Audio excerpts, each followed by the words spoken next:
Hello and good morning. Boy, what a fast hour that was. Just incredible. And I appreciate all the phone callers. Give us a call at 580-5436, 580-KIDO. Started off talking about, I think I talked on a couple of things, but really, is there a retirement crisis, right? Is there? Is there a retirement crisis? And, of course, when we look at the statistics, there's a huge retirement crisis, right? There is. 47% of American workers have saved less than $25,000. And there's another one that would say something similar to that, right? So else. And 24% have saved less than $1,000, right? If only we had a pension in the United States, like we always used to. A big pension fund covering everything. If only. If only. And if only the government would help us out. Right. That's what we need. That's what we need. I think it's Ron Emanuel said it perfect, right? Don't let a crisis go by. Is this really a crisis? And if we had the good old days, as I pointed out, only 50% of the people had a pension. 50. That's not exactly the golden age of pension, is it? And they had no 401ks, no investments.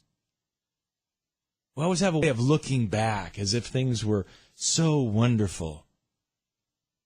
And we forget, sometimes when we look at a crisis, what we're really screaming is, help us, government, help us. We can't help ourselves.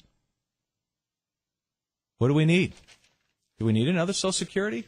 Works so well. A nice giant well full of money, full of your 401k money, taken over by the government and doled out perfectly. They would never take it out for other things. Of course not. Of course not. I think we got to be careful about what is a real crisis. Is it a crisis? Do we really need them to help us? Let's go to R&R. R&R, you've been holding forever. Thank you. Go ahead, please. Sir, yes, sir. I have come back to the beautiful locale of the soon-to-be governor of the fine state of Idaho, as we know it. Mm-hmm. And I was going to do this another time when Kevin was on the phone, but it's opportune. Kevin's true identity is he's monarch of the Merc, and he'll know what that means. Okay. And his muse is Caroline the Dachshund. My subject this morning is prison reform, and my money is good. When those human beings that are incarcerated cannot get their voice on the radio, that is tyranny. So this man's voice is putting $100 cash on hold for the monarch of the Merc to connect with the people that are locked up. I don't accept the word can't. C-A-N means can, try a million times. $100 says those people that are trying to call out from institutions locked up from Bannock to anywhere else. There's $100 right now. Okay. Well, R&R, do you have a question for me? Because this sounds like one for Kevin. This sounds like one for Kevin. Hey, no, the question for you is, look, my entire salary, my highest rate of earnings was $37,400. I worked 30 years between the railroad and the state, and I'm a right at a millionaire right now. Okay. Yeah. That's said. Peace out. Bye-bye. Peace out. Thank you. All right. Our number is 580-5436, 580-KIDO. Now, I will say this about that.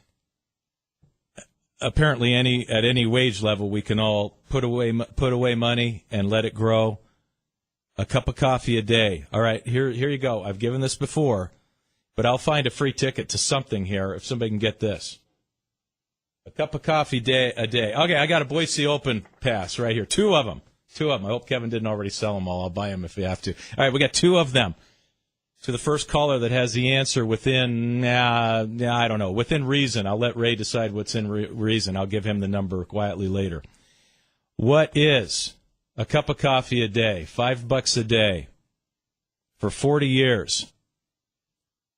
What is that worth in the S&P 500? $5 a day. All right. Our number is 580-5436, 580-KIDO. Don't let me forget to give the answer later, Ray, okay? Anyway, I do want to touch on this again because before Dan Long and Sylvia Hampel get here, I want to go back and talk about this retirement crisis, but this time in a different sense, okay? It is a crisis in the sense that we simply aren't taking $5 a day, $10 a day, out of hundreds a day in wages. Hundreds. And putting a couple of bucks away. If we can't do that, then we are begging for tyranny. We are. Now, we may not say that. We're never going to say it. Nobody says out loud, for example, I would rather have a cup of coffee or go to happy hour every single day with my friends than to help my kids get through college. Nobody says that out loud. God forbid you say that in your head, right? But nobody says that out loud. But there's a choice we make every time. The choices are all the time. Are we going to be decent with money? Are we going to put money where our own value is? I'm not telling you shouldn't have a cup of coffee. Have it. I'm not telling you shouldn't play golf. Do it. In fact, golf, yeah. I understand. I'm not telling you not to do things that I don't do. That's not the point. The point is making choice. Making the choices. That's freedom. I know it's not cool to, think a lot about money. It's not a cool thing. I get it. We don't want to talk a lot about money because it's not cool to be worried about money. But what is cool is to be having money do for you what you choose it to do, not to chase it. Make the choice. So, a cup of coffee a day. What choice are you making? Because we don't say these things out loud, but it's the reality of our life. If you have to make choices and you make those choices, are they your choices? Are they your choices? That's the important part of putting money away and why it is a crisis. But to me, it's a crisis of freedom, a crisis of choice, a crisis of people just not understanding, a crisis of education. We don't understand how important it is, how easy it is. How is it that people walk around in the greatest nation, in the greatest time anybody's ever been on earth, with more abundance than anything else ever? Ever! And young people are going, I don't know. I don't know if I should have kids in this world. It's such an awful place. It's such a dirty place. It's such a horrible place. Unemployment rate, pretty much zero. We have more job openings than people to fill them in our country. 3 months in a row now. 3 months in a row. The economy's booming. The planet, contrary to most teaching, of course, is cleaner than it's ever been, with more people in it. I know, we're all going to die of cancer, except, I guess, maybe past age 100, because we're all living to be 100 now. Can't we understand the abundance? Can't we relish it? Sure, there are moral issues, ethical issues. There's problems in our world. People walk around with their faces and their cell phones and things like that. We don't connect as human beings. I get all those problems. But is there a crisis in retirement planning that needs another government program? Or is there a crisis in education where the message is doom and gloom? The planet's eating itself up. People are the enemy of the planet. We don't teach about capitalism and the beauty of freedom and the beauty of capitalism, for the creative destruction that it has. It creates new things and old things die. But out of the new comes even more abundance, more opportunities. How? Why? I know young people take themselves too seriously. I did too. I get it. It's part of growing up. and that the world is so seriously faltered. But I remember being in junior high school and being taught that the world would be orange. Not today, 20 years ago. It was so polluted, the Hudson River, you couldn't walk by it on a windy day for fear of catching spray, toxic spray. People swim in the Hudson now. L.A. was dark. It was so smoggy. A few million more people there now, and it's cleaner. But we don't ever stop to say this is good. We don't ever stop to say that it's great, that race relations are better than they've ever been. No, we find a problem somewhere and put it on 24/7 news. And make sure that we all feel like it's never been worse.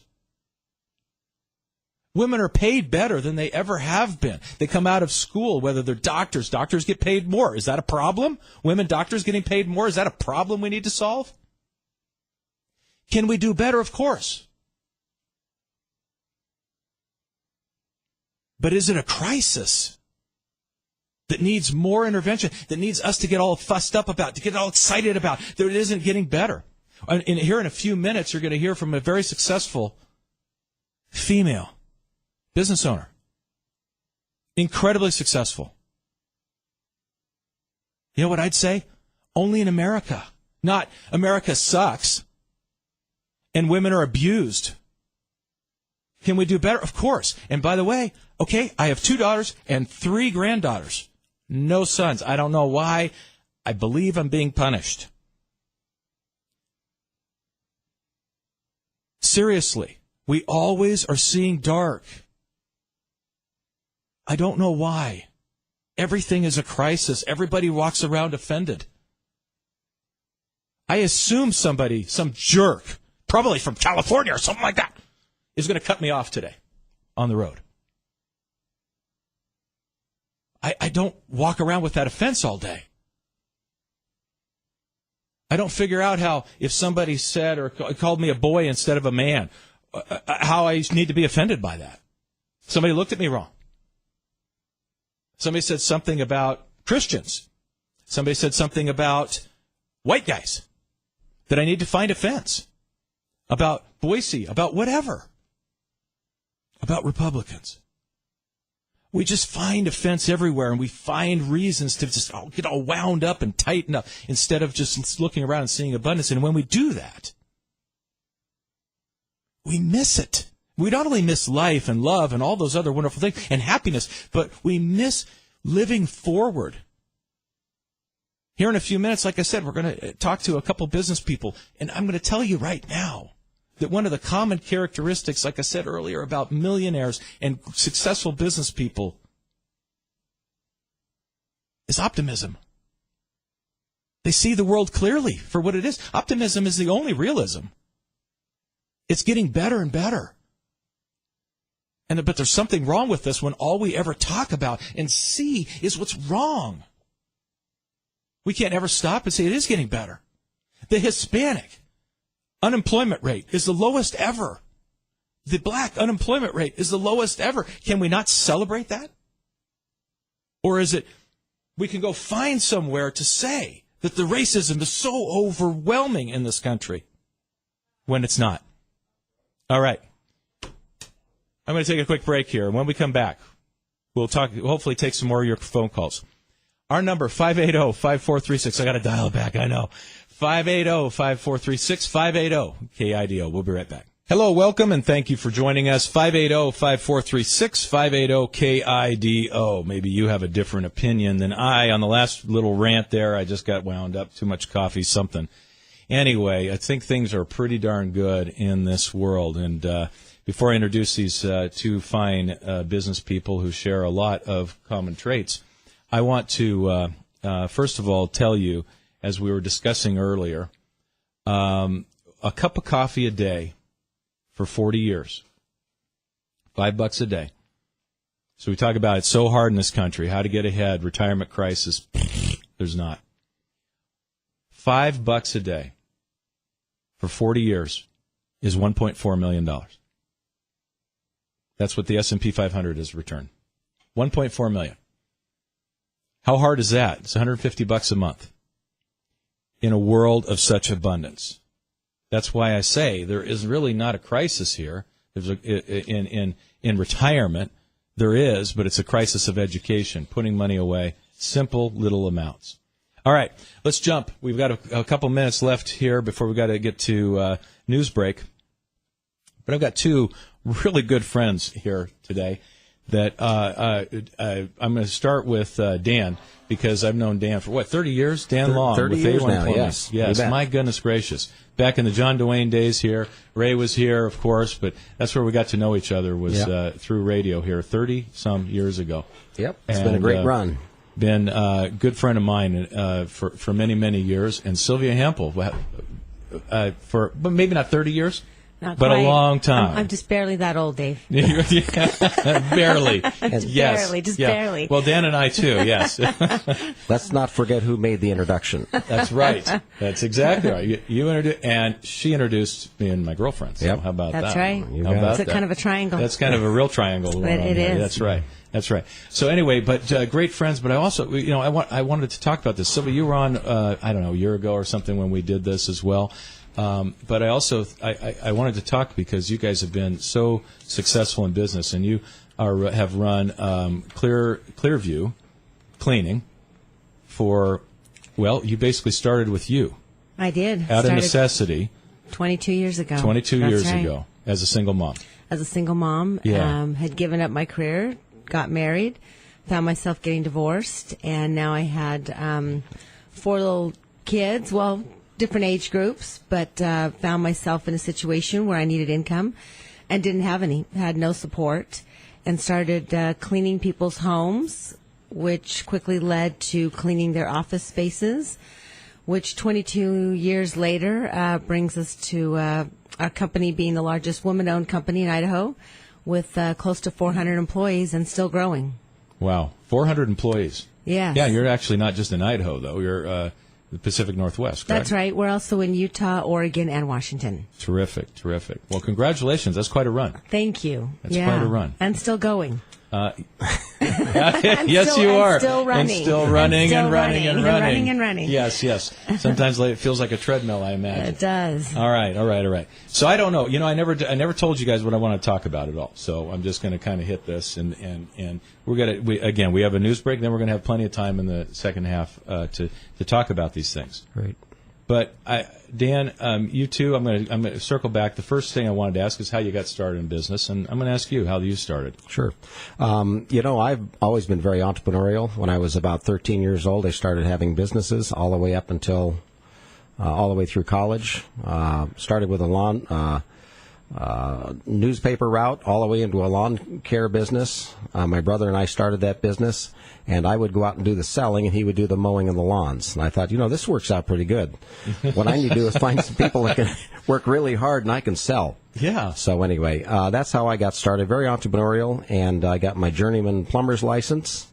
And I anticipated, I'll spend about 6 months under a house, and the rest of it will be up above developing a business. So that's how we got started. And, I really, Sylvia can certainly attest to this, but, you have to believe in yourself. And if you don't believe in yourself, who's going to, right? So it's a certain degree of confidence of, I'm going to make this work as tough as it's going to be. I'm just going to push through. It's a lot of hard work, but the rewards are worth it. Yeah, that's true for sure. I mean, obviously, it's a lot of hard work. Mm-hmm. I get a lot of questions all the time, which I'm sure Dan did as well.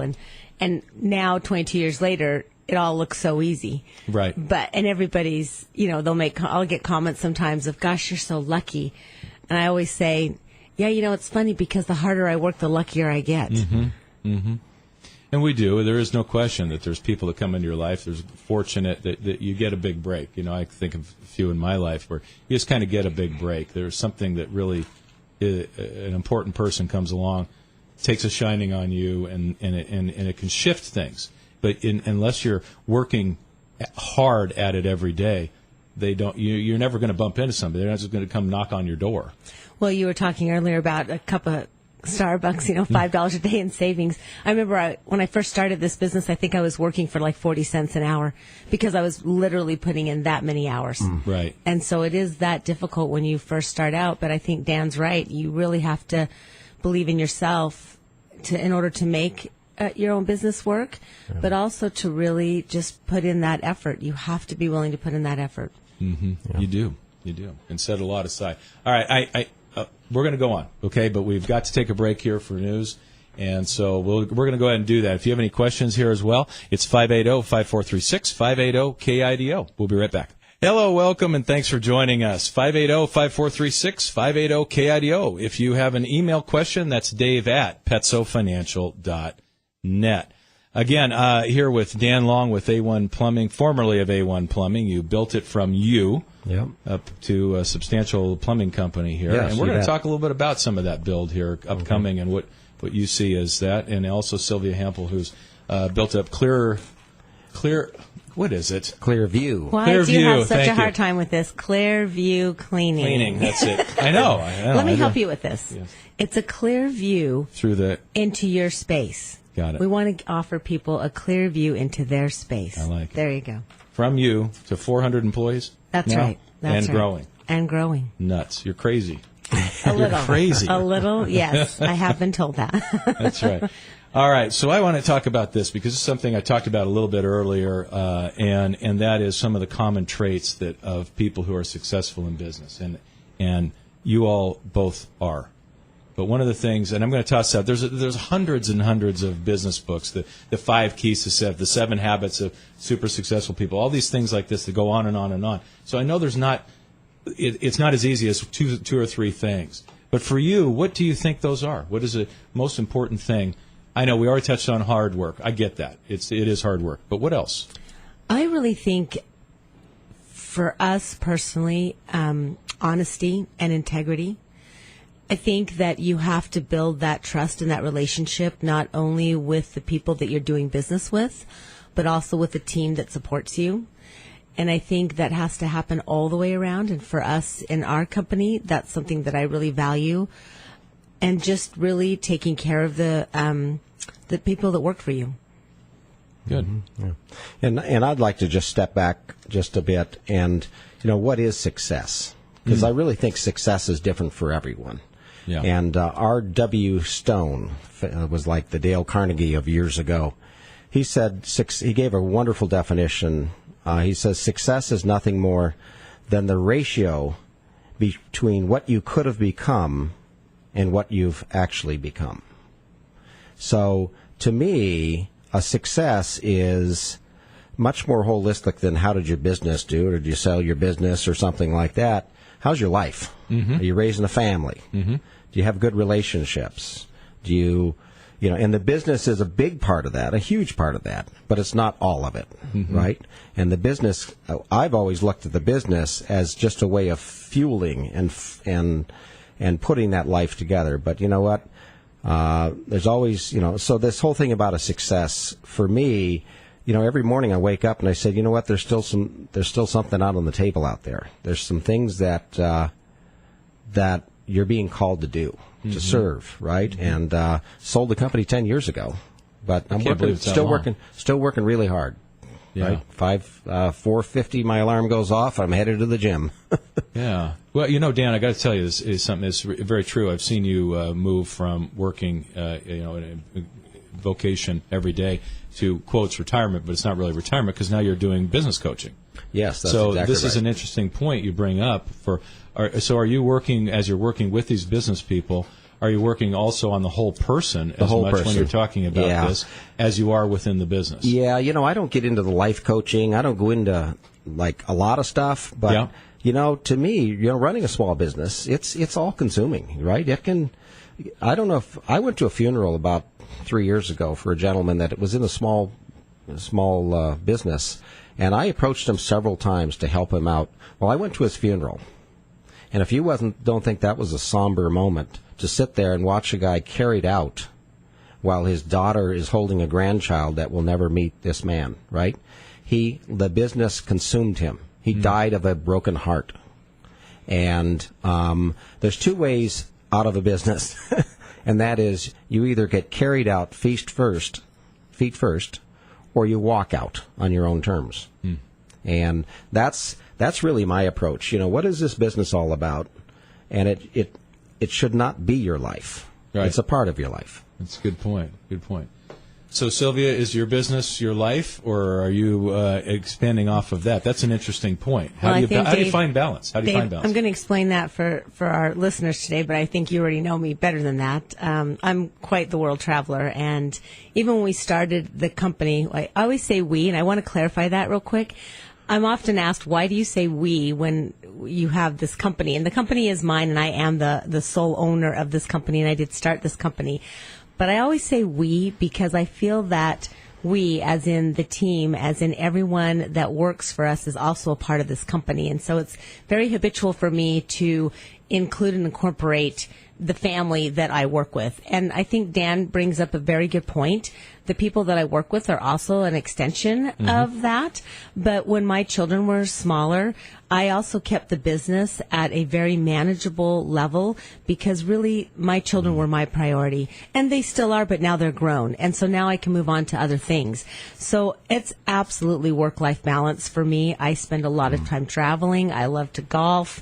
I'm surfing on the water. In the winter, I'm skiing and snowboarding. One of the great things is that as the company's grown, it's also allowed me to be able to manage better, and I'm able to step away a lot more. But we've really had managed growth, which I think is important, and I think, Dan really brings up some great points.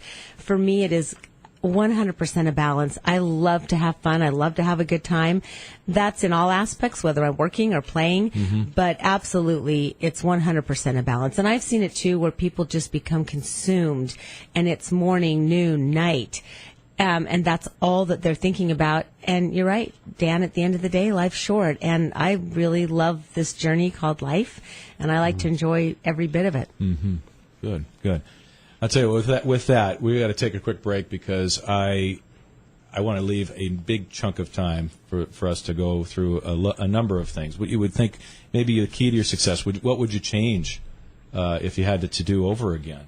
And let's talk marketing, too, because I think that's the big thing that I see both of you in your businesses have been very successful at. And you've done it in very different ways.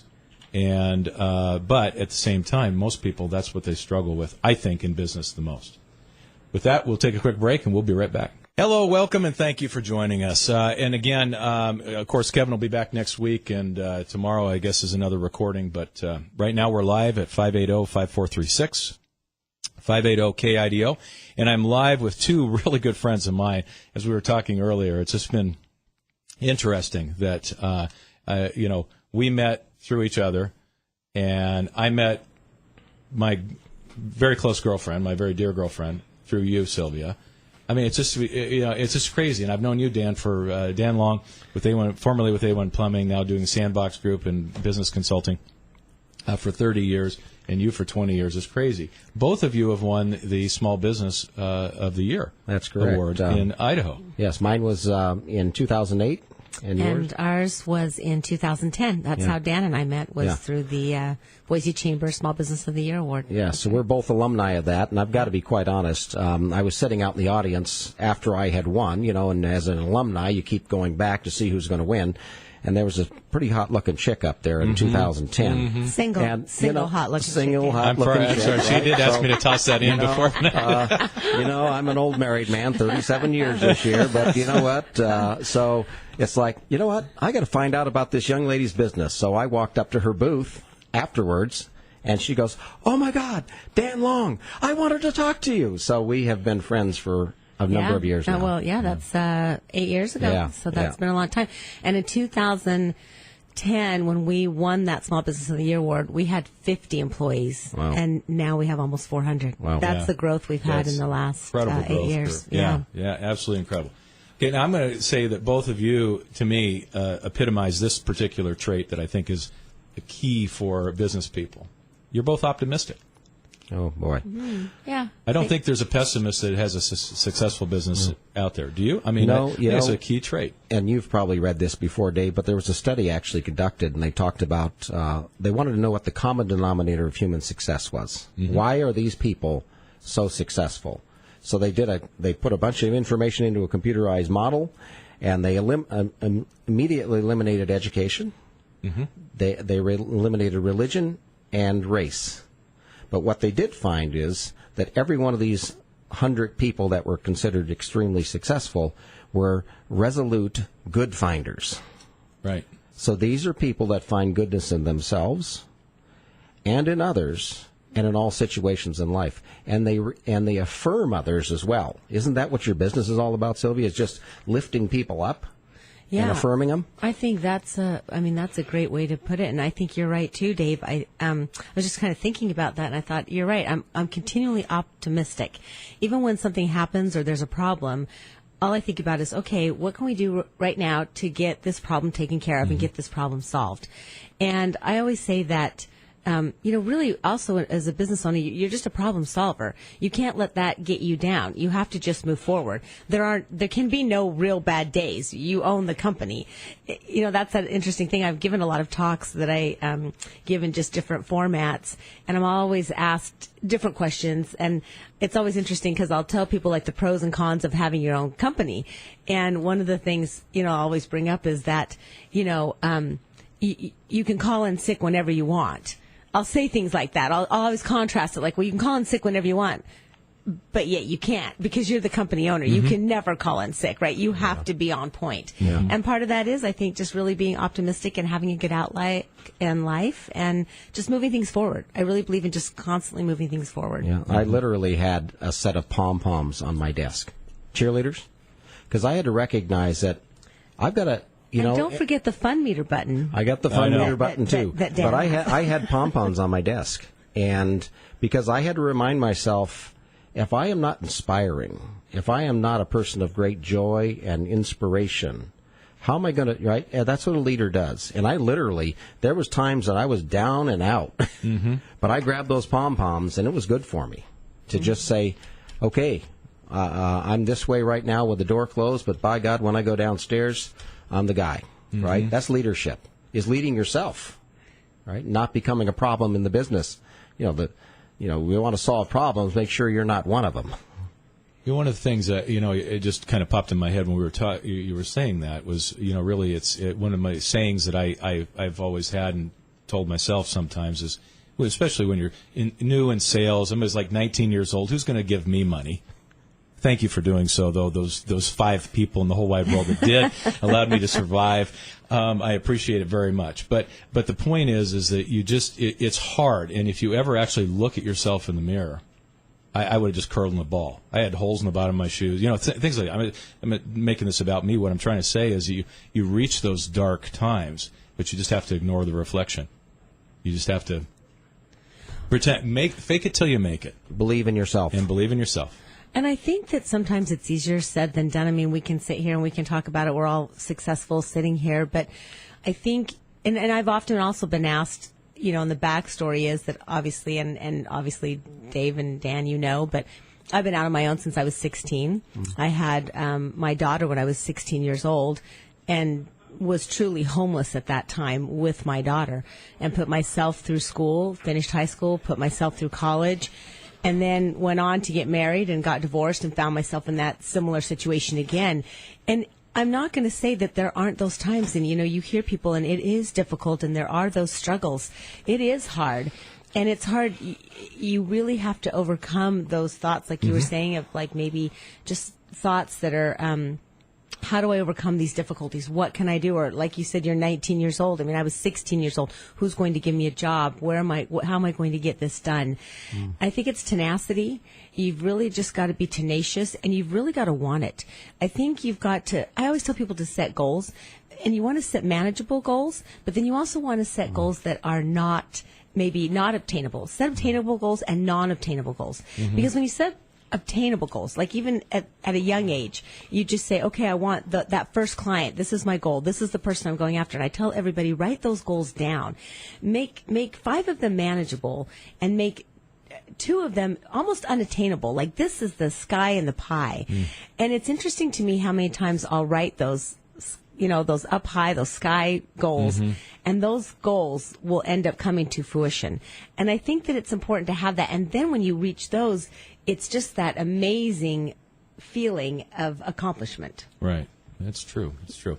There's a big thing now, taking off on what you said, the big buzzword is grit, right? And that's, I think, is a definition of it. I had somebody tell me one time that that's how they would define a person. Do they have grit or not? In other words, to see through those inevitable, certain to occur over and over again, tough times. Right. They are going to happen. Absolutely. What are you going to do about it? That's right. Curl up in a ball, or are you just going to tough it out? And sometimes you just got to keep going. Yeah. Keep on going. Yeah. Keep on going. All right. So, hey, we've only got a few minutes left, but I want to let's talk marketing, okay? Because you guys are geniuses. You are. You started out as tradesmen. Okay, basically, right? Yeah. I installed the toilets. She cleaned them. That's right. That's right. That's exactly right. Exactly. And one man shop. Okay. Yeah. And then at some point you transitioned, right? And it's two different skill sets. I mean, back to E-Myth, right? Right. A great book, and phenomenal, right? Yeah. But that really tells a story, right? In E-Myth about how tradesmen are tradesmen. How do you make that shift from tradesman to business owner? Completely different skill set. Yeah. Well, for me, I've always been about marketing. In fact, I call myself a guerrilla marketer, which means you can't outspend your competitors, so you got to outsmart them. Just kind of like how we took over the country, right, against the British. So you come across this. I mean, we have franchises in the plumbing business, so this little guy's up against franchises. And one of the ads that we ran is they say, you know what, franchises are really great, but not at plumbing. Right? So we really tried to show that we were the small guy, we were the local guy. We really played that. And so we are, we did a tremendous amount of radio. It was very powerful for us. It was. So, you did great at radio. Just top of mind, marketing. So, Sylvia? Yeah, I wish I would have made that transition a little earlier. For me, I was really in the trenches for 15 years. And the advice I give is, try to get yourself aligned with really good people that can help you manage your business as well. As far as the marketing aspect of it goes, it's very similar to Dan's. In the very beginning, anybody, and really I started with a bucket and some towels and a couple of cans of glass cleaner, and I went and cleaned people's offices in a vacuum. So the startup costs are not huge. Right. And as we move ourselves forward, part of our niche is that we really, again, going back to, we really care about the clients that we service. And I always call us the boutique of clean. Again, people can come in, they can dump your trash, they can hit the vacuum cleaner, but we care about your space. And our clients know that. Are we perfect? Absolutely not. And we tell them that as well. There's always that human factor and that human error. But the way we've marketed ourselves is that we take care of those little things that are important to you. A quick example of that is we had a client that did not like their desk chair pushed all the way underneath their desk when our staff was out cleaning, and they were that particular about it. I don't want to come into the office. I don't want my desk pushed underneath my desk. He didn't like the leather on his chairs rubbing. Right. We made sure that never happened again. Yeah. So it's that boutique-y style, and then it's that word of mouth. I mean, we've just been really successful with our clients referring us to other clients, and now the word is just out with the service that we deliver. It's perfect. You guys, thank you. We could go on all more. We're going to have to do this again. Yeah, we'd love to. Yeah. We'd love to. Oh, yeah, maybe we'll just take over. We'll see you guys tomorrow. Do this again. You guys, two small business, Idaho Small Business People of the Year. Yep. How about that? Yeah. Pleasure to know both of you. Thanks for coming in today. Thanks for having us. Thanks you for guys being have part anything of the team, else David. real quick? Surround yourself with a good team. A financial planner. David's has worked with me for 30 years and allowed us to be in a position to sell a company and retire. So for that part of the business anyway. Yeah, I agree with that. A really good team. Financial, accountant, good lawyer, good banker. Yep. You need those people. And surround yourself in your office with people that are not like you. You want a different opinion. Absolutely. We are out of here for this hour. We'll be back after the news. Thanks for joining us.